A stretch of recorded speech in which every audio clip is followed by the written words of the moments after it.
तो बच्चों अब फीचर के इस तरीके से अब अपन आगे बढ़ा रहे हैं। तो आगे आपने पहले देख चुके होंगे कि आंकड़े, फोटो, कार्टून, चार्ट, इन सब का प्रयोग कर सकते हैं। कुल मिलाकर बात यही है कि आप फीचर को एक मनोरंजक शैली में प्रयोग करें। फीचर को भी निबंध की तरह ही लिखना है, फीचर को भी आलेख की तरह लिख सकते हैं, फीचर को भी रचनात्मक शैली में लिख। पर थोड़ा अंतर ये है कि रचनात्मक शैली में कल्पना ज़्यादा होता है, मैं शब्द का प्रयोग ज़्यादा होता है कि मैं इस स्थान पर होता तो क्या करता, मैं शिक्षक होता तो क्या करता, काश मैं स्वर्ग में होता, काश मैं पक्षी होता।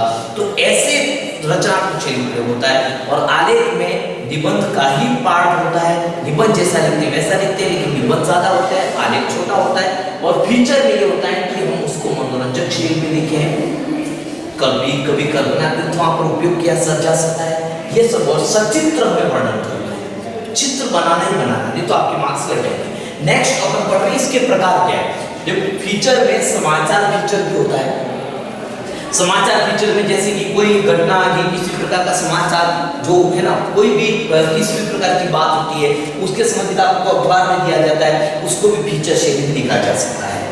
और घटना परक ये हो गया कि किसी भी घटना संबंधित है, जैसे कि बहुत बड़ी दुर्घटना होगी, जिस प्रकार से ये वायरस चल रहा है, कोरोना वायरस चल रहा है, उसके संबंधित भी आपकी कोई घटना चल रही है, कोरोना वायरस के संबंधित भी आप समाचार भी हो सकते हैं, उसके संबंधित फीचर शैली हो सकता है। ये कोरोना वायरस से वो भी आपके लिए मेन टॉपिक, इंपॉर्टेंट टॉपिक बन जाता है 10th एंड 12th के लिए।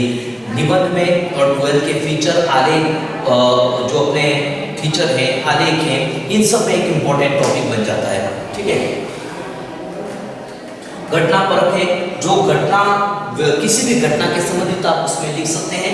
व्यक्ति परक, व्यक्ति के संबंधित, किसी पर्टिकुलर व्यक्ति के संबंधित भी आप उसमें लिखा जा सकता है कि कोई भी व्यक्ति है तो उसके संबंधित विशेष उसकी, जैसे कि कोई है बॉलीवुड का कोई इंपॉर्टेंट व्यक्ति है, जिस प्रकार से कोई खिलाड़ी है, उसके संबंधित भी अपन उसकी विशेषताओं के बारे में, उसके रहन सहन के बारे में, उसके विचारों के बारे में अपन लिख सकते हैं। लोकाभिरुचि, लोकाभिरुचि मतलब लोक अभिरुचि, लोक मतलब दुनिया की क्या अभिरुचि है, अत्यधिक दुनिया में लोग क्या पसंद करते हैं, क्या नहीं पसंद करते हैं, किस तरीके से रहना पसंद करते हैं, इस तरीके से जो है वो हम उस अभिरुचि को भी इसमें शामिल कर सकते हैं, उसकी रुचि को भी अपन शामिल कर सकते हैं। तो संसार के जो लोग किस तरीके से रहना पसंद करते हैं, किस तरीके से कैसे रहना पसंद करते हैं, जिस प्रकार से अभी वायरस के शैली में अपन देखते हैं, तो इसमें अपन उसमें लोग किस तरीके से रहना पसंद करते थे, ये सब जो है वो लोकाभिरुचि में भी अपन ले सकते हैं।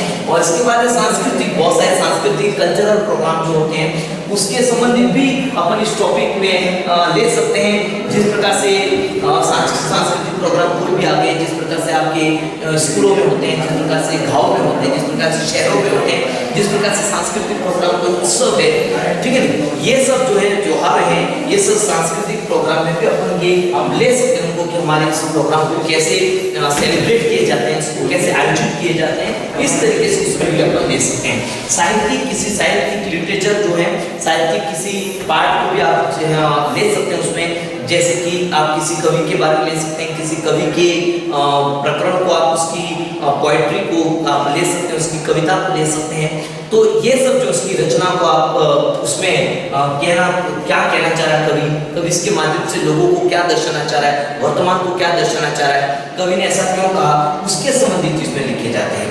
और विश्लेषण मतलब ये हो गया कि फीचर में विश्लेषण और विवरण में अंतर होता है। कभी कभी विश्लेषण और विवरण शब्द बच्चे नहीं समझ पाते हैं।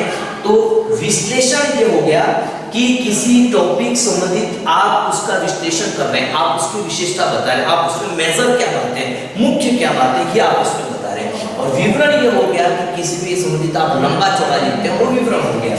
और इसके विज्ञान, विज्ञान के संबंधित आप लिख सकते हैं, जिस प्रकार से विज्ञान क्या कर रहा है, किसी भी बीमारी के संबंधित या किसी भी क्षेत्र के संबंधित विज्ञान क्या कर रहा है, विज्ञान ने क्या अपनी कर्तव्य निभाए हैं, विज्ञान कितना उपयोगी है, ये सब है। ये सब चीजें हैं, इसके प्रकार है, इन प्रकारों के बारे में भी आ सकता है। देखो परीक्षा के लिए जो उपयोगी है, तो परीक्षा के लिए ये सब ध्यान रखना अनिवार्य है। परीक्षा में अत्यधिक जो आता है वो आपके उदाहरण आते हैं, उदाहरण है उसको आपको लिखना है, जिस प्रकार से बाढ़ है, बाढ़ के बारे में आपको लिखना है, ये सब जो है वो उसके माध्यम से आते हैं। ठीक है, तो वो भी आपको वर्कशीट में या असाइनमेंट में आपको दिया जाएगा, जैसे कि मंडे या उस तरीके से मैं आपको दे दूंगा। तो उसकी वर्कशीट या उसके संबंधित ताकि आपको पता चले कि कैसे कैसे क्या करना है उसके संबंधित। और मुख्य बातें हैं, तो इसकी मुख्य बातें और भी है, जैसे कि फीचर सचित होना चाहिए। फीचर ऐसा लगना चाहिए कि पाठक जो होते हैं, पढ़ने वाले जो होते हैं, सुनने वाले जो होते हैं, उनको ये लगे कि वास्तव में वो उस दृश्य में है, ऐसा लगे। जैसे कि बाढ़ है, आप बाढ़ के बारे में फीचर लिख रहे हैं, तो ऐसा लगना चाहिए जो पाठक है, पढ़ने वाले, जो सुनने वाले हैं, वो उस बाढ़ में हैं, उनके भी पास कहीं बाढ़ आ गई हो और वो बाढ़ में कैसा रहे, इस तरीके से उनको सजीवता प्रदान हो। पात्र प्रयोग भी हो सकते हैं, कैरेक्टर का प्रयोग भी आप कर सकते हैं, उसमें कैरेक्टर के प्रयोग को लेकर भी आप उसमें फीचर लिख सकते हैं। ठीक है, कभी जैसे कोई बाढ़ है, बाढ़ के बारे में मेरे पड़ोसी ऐसे रहते थे, मैंने खुद इस प्रकार से, मेरे घर वालों ने इस तरीके से, उस प्रकार से कोई पात्रों का प्रयोग किसी विशेष दोस्त के संबंधित, ऐसे आप पात्रों का विशेष प्रयोग भी कर सकते हैं। विवरण और विश्लेषण, इसमें जो है मैं अभी आपको बता चुका हूं कि विवरण जो होता है, विवरण को अपन डिटेल में लिखते हैं, और विश्लेषण जो होता है, विश्लेषण किसी टॉपिक संबंधित, किसी भी टॉपिक को आप उसकी मेजर और विशेषता बताया जाए। ठीक है, ये उसकी खास बात, उसकी मेजर बात बताना, ये विश्लेषण हो गया है। और इसके बाद है मेल जोड़। मेल जोड़ में खास बात ये है कि आप जो पंक्तियां लिख रहे हैं पूर्व की, तो पूर्व की पंक्तियों से आपकी अंतिम पंक्तियां, आपकी बीच की पंक्तियां का मेलजोल होना चाहिए। आप जिस टॉपिक के बारे में लिख रहे हैं, तो आपकी पूर्व की पंक्तियां कहाँ जा रही है, आपकी अंतिम पंक्तियों का कोई मेलजोल नहीं है, आप बाद की पंक्तियां किसी और संदर्भ जुड़ी हुई, ऐसा बिल्कुल नहीं होना चाहिए। ठीक है, वो जुड़ा हुआ होना चाहिए और सीमित दायरे में हो। सीमित दायरे में कहने का अर्थ है कि आप 2 लाइनें में लिख दो, ऐसा नहीं है। सीमित दायरे में कहने का अर्थ है कि शब्दों का प्रयोग ऐसा हो जो सीमित हो, जो ऐसे नॉर्मल शब्द हो, ऐसे शब्दों का प्रयोग ना करें। इस सीमित दायरे में उस शब्दों का प्रयोग करें और निश्चित शब्द सीमा की ओर आप भी ध्यान दें। ये सब फीचर के और प्रकार है, और भी आपको डिटेल संबंधित जब भी अवसर बताया जाएगा। थैंक यू, धन्यवाद।